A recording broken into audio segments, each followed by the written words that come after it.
अस्सलामुअलैकुम क्लास 4। आज हमारा 15th लेक्चर है।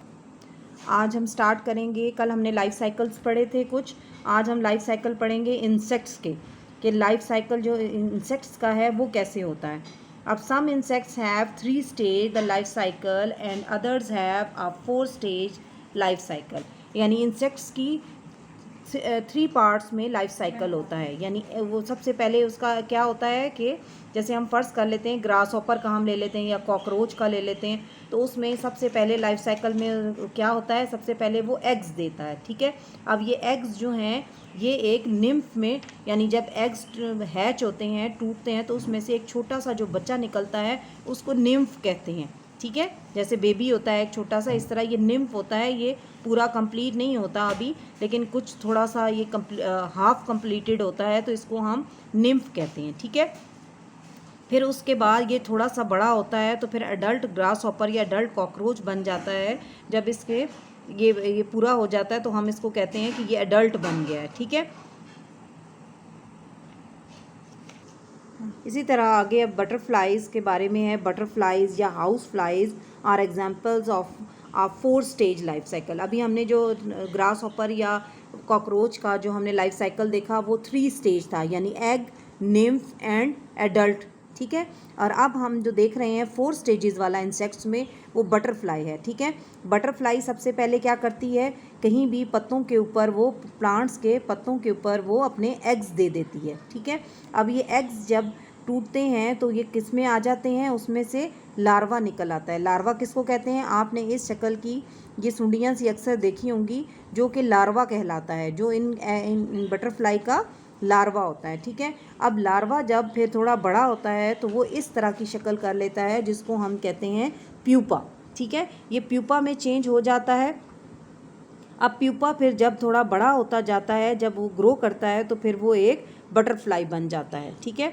अब प्यूपा जो होता है ये एक इस तरह का होता है, जैसे वो एक एग में जिस तरह बच्चा बंद होता है, इस टाइप का ये प्यूपा इसकी शक्ल होती है। फिर जब ये खुलता है तो उसके अंदर से फिर इस तरह बटरफ्लाई जो है वो बाहर आ जाती है, जिसको हम एडल्ट बटरफ्लाई कहते हैं। इसी तरह सेम आप ये हाउस फ्लाई देख लें, यानी घर में हमारे जो घरों में मक्खी नज़र आती है उसको हम हाउस फ्लाई कहते हैं। इसी तरह ये होती है।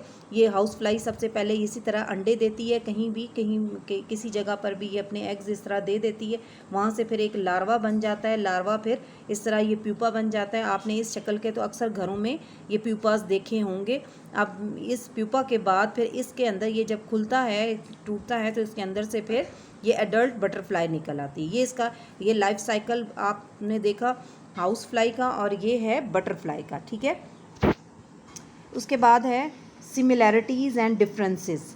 हम पढ़ेंगे कि सिमिलैरिटीज़ यानी अगर एक उस आप में मुशाबहतें जो एक जैसी होती हैं अपने पेरेंट्स के साथ, और डिफरेंसेस और कुछ जो मुख्तलिफ़ चीज़ें होती हैं वो क्या होती हैं। All people are from the same species. तमाम लोग जो हैं वो एक ही किस्म से ताल्लुक़ रखते हैं। वी आर ह्यूमंस, जैसे कि हम इंसान हैं, हम इंसान तमाम लोग जो हैं एक ही स्पीशीज़ से ताल्लुक़ रखते हैं। We look similar but we have differences और वेरिएशंस। हम तमाम एक ही जैसे नज़र आते हैं, लेकिन हम में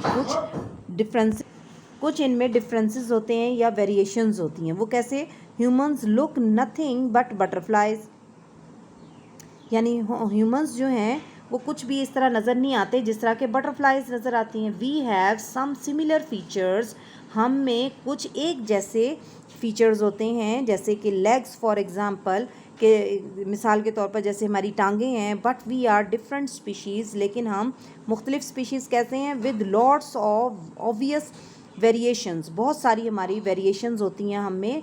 किस तरह, have you noticed how people look a little bit like there mother and a little bit like their father. आपने अक्सर देखा होगा कि जो लोग हैं वो अपनी माँ से या अपने बाप से मिलते जुलते होते हैं, जबकि however they do not look exactly the same as either parents. लेकिन उनमें क्या होता है कि थोड़ा सा डिफरेंस होता है।